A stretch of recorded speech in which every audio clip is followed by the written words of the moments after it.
Hi, my name's George Mueller, and I will be your instructor for History 136 this semester. This short video is intended as a brief introduction to the class and a guide to navigating this Blackboard shell. The first thing I wanted to mention is the announcements page. That's where I put up anything that's unusual or a change from the standard procedures of the class. I do not generally put up due dates. That would fill up your announcements page on My Heartland with unneeded material. So I tend to save this for things that are a little more important. The next place I wanted to go is the Syllabus and Course Informations tab. This is where there are things like, unsurprisingly, the course syllabus. There's also my contact information. Our primary area of communication is going to be through my Heartland email address, but we also sometimes will use my Gmail account, and that's particularly if my Heartland account for some reason isn't responding. If your emails don't go through, try sending it to my Gmail account. Now, anything official that I send to you will have to go from my Gmail account to your Heartland account. So do make sure that you have access to your Heartland account. You can also call or preferably text me at my phone number, which is right here. Please don't call after 10 p.m. or before 9 a.m., but I am perfectly happy to receive text messages there. Another thing that I wanted to mention were the participation requirements for this class. This is always a kind of a touchy subject in online classes. I tried to keep this class pretty open, but we do have some requirements that we have to fulfill from the institution. You are expected to log on at least once a week and to participate for the full 16 weeks. Blackboard is going to track that automatically. If you don't log in for 2 weeks without contacting me, you'll be withdrawn from class if it's before midterm, or if you just disappear, you'll receive a failing grade, whatever your grade was before you disappeared. If you're logging in less than once a week, you'll receive a lowered participation grade for the class. Now, logging in once a week is a relatively small requirement, in fact, because I tried to make this class very... Sorry, I'm having cats jump up on my desk while I'm doing this. I tried to make this class very open-ended. There's some things, particularly discussions, that have to be done every week. And they have to be done in real time, everybody at the same time. That's really the only thing that you have to do in real time. So if you check in every week and do that, you'll be fine. The reason I did that is that doing discussion boards is relatively easy even on a cell phone. So I tried to make that so if you're on a trip or something and you have to check in for a week using your phone, that shouldn't be too bad. Other things are available for a longer period. Generally, after the first few weeks of class, I'm going to always have 2 modules open. So you could work as much as a month in advance on the class and really get a lot of the assignments done ahead of time. So if you know you have to go on a trip, if you know you're going to have surgery, you can work ahead and not have to worry about it. Most things are due on Wednesdays, Fridays, and Sundays. Generally, what's due on Wednesdays would be a discussion post, and many discussion posts require that you post something and then respond to other students' postings. And that would typically happen on a Wednesday, and then you have to reply by that Friday. Most assignments are due on Sundays before midnight.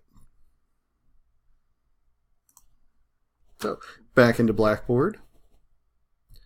The Course Content tab is where you will find most of the information for the class. That's where all the assignments are.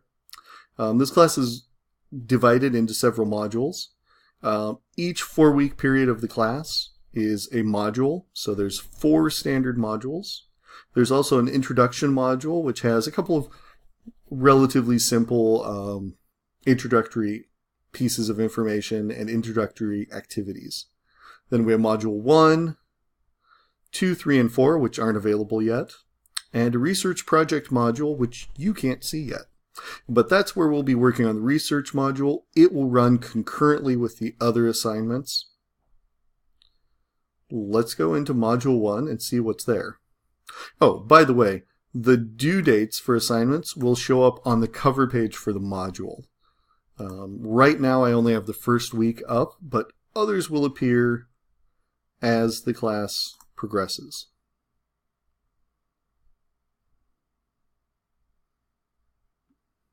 So, as you can see in this first module, we have a module introduction. In the future, that will probably often be a video that I will make. Then we have a study guide. This is intended to guide your reading of the textbook.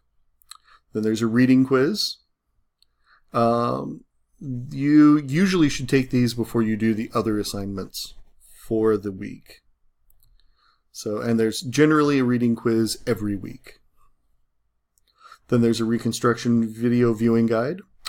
We frequently will have short videos, very rarely longer than 45 minutes, usually more 15 minutes to half an hour. But we'll have videos that you watch and then some questions that you answer about those videos.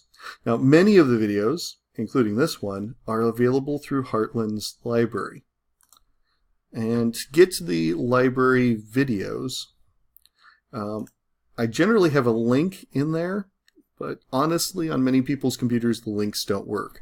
So what you can do is open up the viewing guide, and the title of the video will be there. So you open it up, then go to the library tab up here, go down to Films on Demand, wait a while it very slowly opens up. Then you can cut and paste the title into the search bar. Search for it, and it will generally pop right up.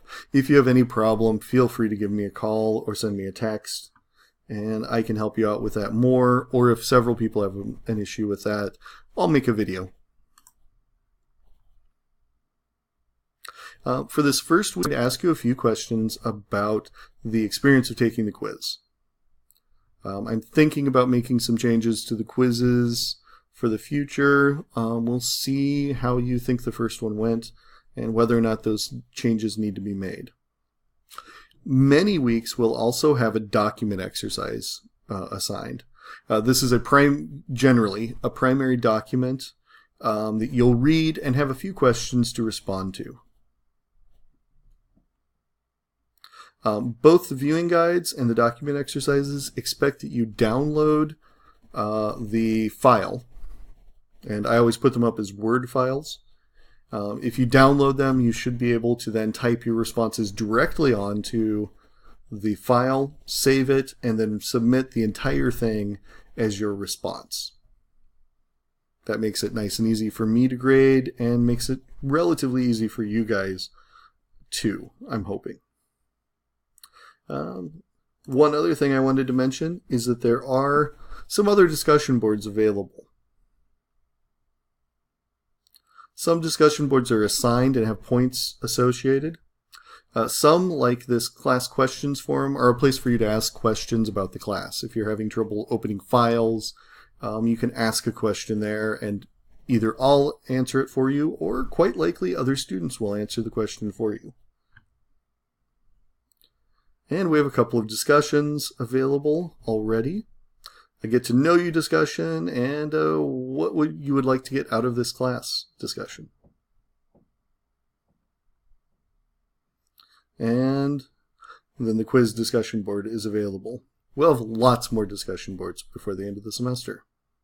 So I'd like to stress, if you're having any problems in this class or have any questions, feel very free to contact me. In an online class, a lot of your success relies on you not waiting around and just waiting a long time, but getting right on, getting your questions answered. That's what I'm here for. By the way, I am going to have a couple of days where I'm actually physically on campus. And since I live in Bloomington Normal right now, that is completely available. That is something that we can do throughout the semester if it's needed. So thanks a lot, and please feel free to contact me with any questions. Bye for now.